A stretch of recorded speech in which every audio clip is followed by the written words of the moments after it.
maaf mengganggu waktunya sebentar. Apakah kakaknya nggak keberatan untuk kita mintai wawancara tentang tempat ini seperti itu? Ya. Terus kita ada beberapa pertanyaan observasi. Ya. Boleh. Langsung saja ya. Apa yang membuat tempat ini penting atau istimewa? Tempat ini penting atau istimewa di sini tuh karena kan orang-orang di sini nggak, sebenarnya kalian datang sini tahu dari mana? Dari Kenapa? Dari sosmed. Nah sebenarnya tempat ini tuh diresmikannya pada tahun 2018 dan semua orang tuh nggak banyak tahu tentang tempat ini, terutama kalau nggak nyari di sosmed gitu ya. Nah sebelumnya tuh kalau dari patung yang Devi Jalim ini tahun 2024 ini itu tempat ini tuh belum semua orang tahu lah. Nah semua orang tahu di sosmed itu karena adanya patung Devi Jalim. Kalau untuk istimewanya kalian di sini bakal mengenal lebih apa itu patung, dan kalian tuh nggak akan melihat dari kayak patung tuh kayak oh gini-gini aja, enggak, karena di sini kita semuanya ada temanya, ada cara pembuatannya, terus terbuatnya dari tembaga dan resin, dan kita juga di setiap lantainya kita mempunyai tema yang berbeda, termasuk kondisi di Indonesia sekarang sama kondisi Indonesia zaman dahulu. Terus makin tahun kita punya tema yang dibuat patung, maksudnya tema yang keadaan dunia sekarang kita dibuat istilahnya patung gitu. Termasuk di lantai 3 ini kita dari tahun 80 hingga 90 dibuatnya, tetapi boleh diresmikan oleh umumnya 2018. Jadi dulu ini hanya koleksi Panyoman aja. Nah turun ke lantai 2 itu beda lagi cerita temanya. Ke lantai 1 itu mulai tahun-tahun baru sekarang, makanya IKN ada di lantai 1. Gitu aja mungkin dari istimewanya. Kalian tidak hanya melihat patung itu tuh kayak patung aja gitu, kita punya cerita sendiri gitu sama sejarahnya dari patung itu. Berarti tiap lantai itu beda-beda tema ya? Iya, termasuk kita kalau untuk menjelaskan patung itu harus dari sana dulu 321, dan terutama dari ujung sana, dari pintu itu. Jadi nggak langsung asal menjelaskan ini itu enggak. Kita ada bergilir temanya biar nyambung gitu. Untuk pertanyaan kedua, cerita apa yang jarang diketahui pengunjung tentang tempat ini?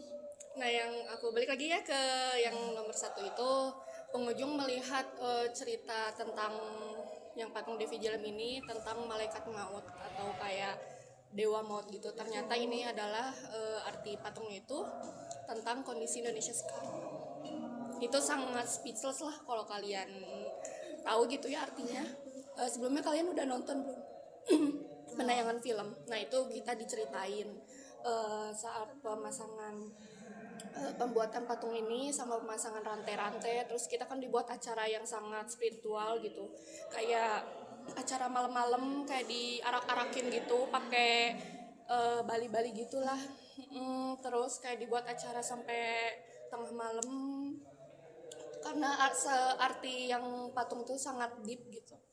Dan itu cerita dari masa lalu Panyoman juga sama cerita Indonesia juga.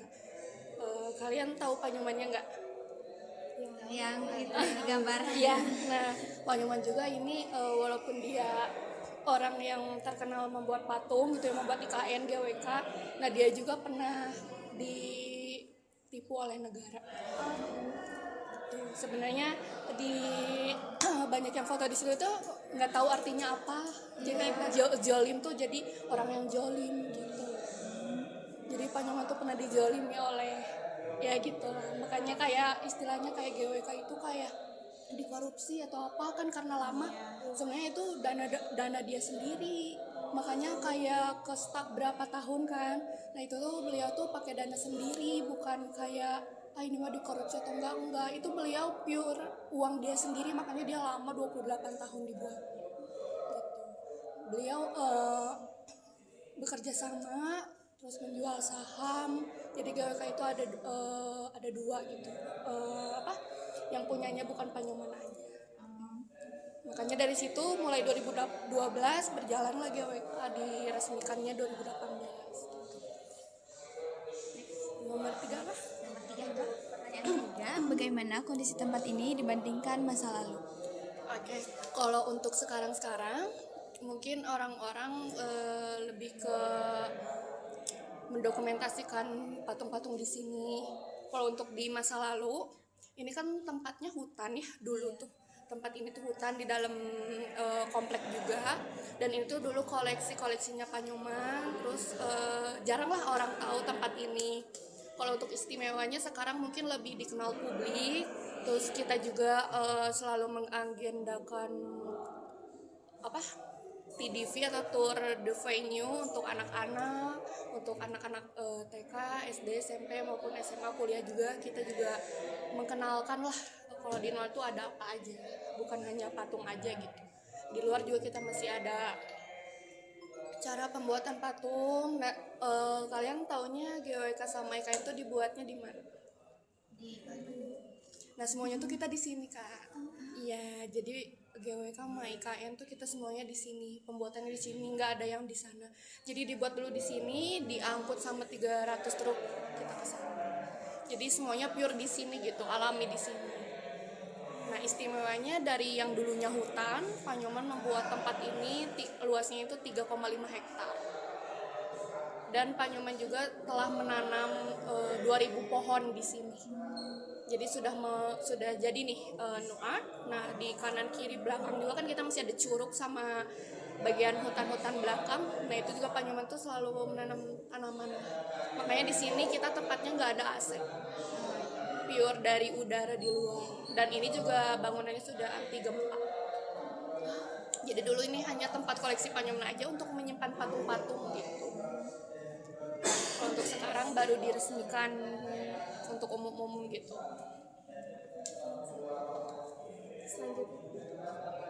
Untuk pertanyaan keempat, tantangan apa yang dihadapi dalam menjaga atau melestarikan tempat ini?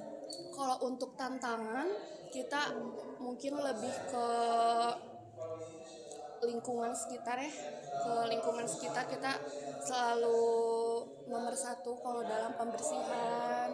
Terus semuanya kayak menjaga jalanan-jalanan di sini. Karena kan ini kan masih alam.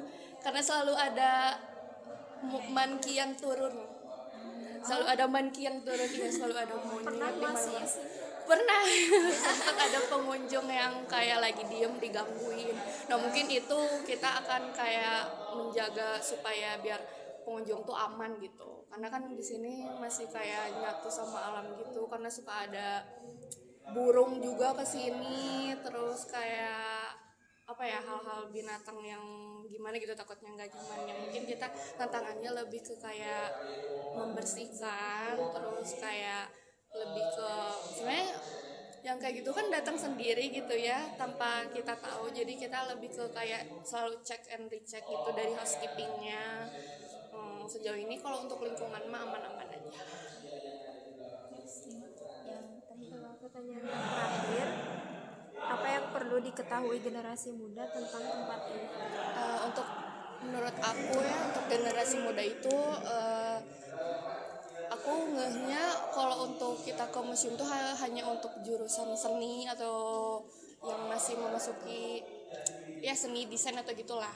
Nah, setelah aku di sini kita tuh nggak harus selalu jurusan seni gitu untuk mengetahui kayak museum atau apapun itu, karena di tiap museum itu kita mempunyai sejarah, termasuk di sini juga. Di sini tuh ada 300 patung, dan tiap 6 bulan sekali itu kita akan mengganti patung gitu loh. Dan kita juga patung-patung di sini diperjualbelikan dan suka dibeli oleh Cina. Nah, yang kalian lihat di lobi itu patung-patung baru, sebelumnya kita udah dibeli dan harganya juga tuh udah ratusan. Untuk generasi muda itu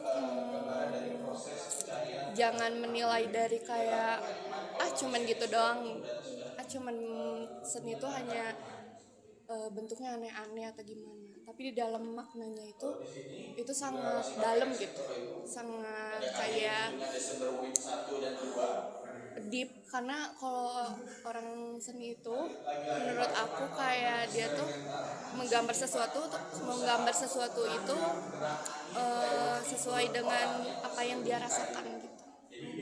Nah seperti yang patung Nightmare ini yang besi yang di tengah yang cewek, nah itu tuh Pak Nyoman membuat dengan emosi dia sendiri. Jadi besi yang panas, dia panas kan, langsung dia gini kan, nah dibentuklah patung itu.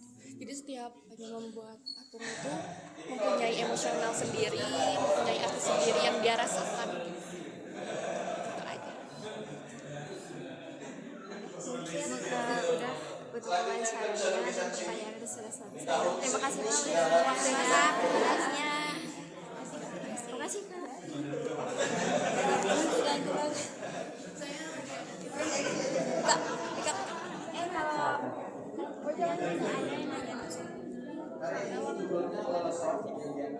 Terus menit.